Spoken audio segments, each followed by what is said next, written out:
permission to harvest cherry tomatoes na pinakyaw ng kambal. Okay, sana mapanood mo ito kambal at mag-comments ka sa comment section sa baba. May mga hinog na baka abutan pa ng snow kasi malamig na. So ayan po, hindi naman gaanong napakaraming nahinog. Yung hinog lang ang pinipitas. Okay. Habang tayo ay namimitas,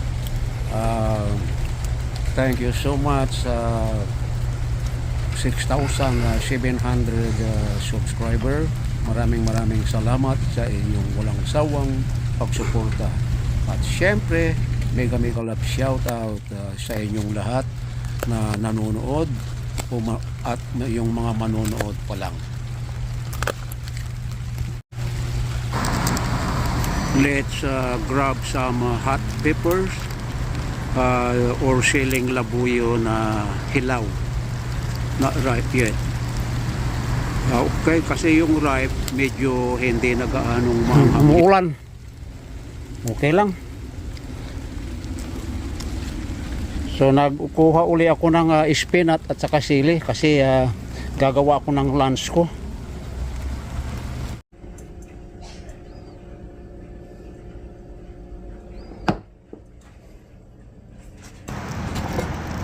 Don't add water on pot.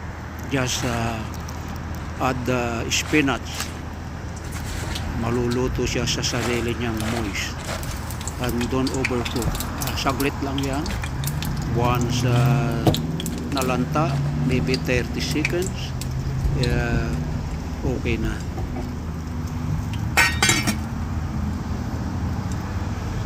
At magprito na rin natin tayo ng itlog.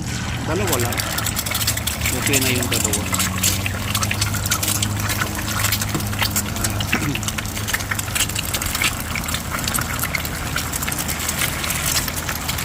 Ayan. Yan, saglit lang yan. Yung pagprito ng itlog. Quick and easy, ika nga.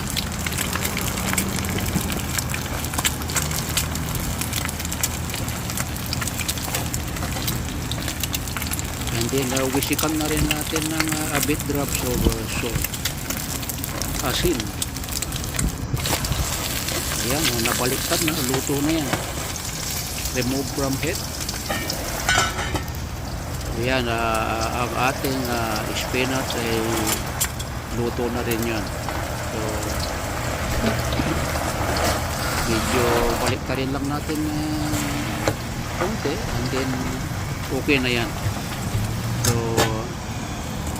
alisin sa heat and then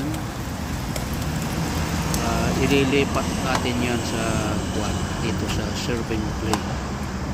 Yan. So, luto na ang ating breakfast ay ang ating lunch. Kasi nag-breakfast na ako kaya lunch na yan. Bago pumasok sa work, ito ang aking kakainin. Weekend is ika na. And then lagyan din natin ng a bit drops of ground black pepper and a little bit light soya sauce. Yeah, that's it. And we're gonna add some young green hot pepper, and of course we're gonna put cherry tomatoes. So ibabite lang natin yan. We don't need to cut.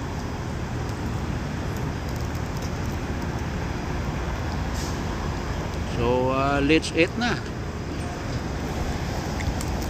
The first bite, tomatoes. Yeah, okay. Yummy, yummy. And the spinach, second bite. And of course, hot pepper. That is a mild and not super hot. It's mild. Sarap. So yan. Yummy, yummy. And syempre, if you enjoy watching, don't forget to click the notification bell para updated kayo lagi sa susunod kong video. Bye bye na po.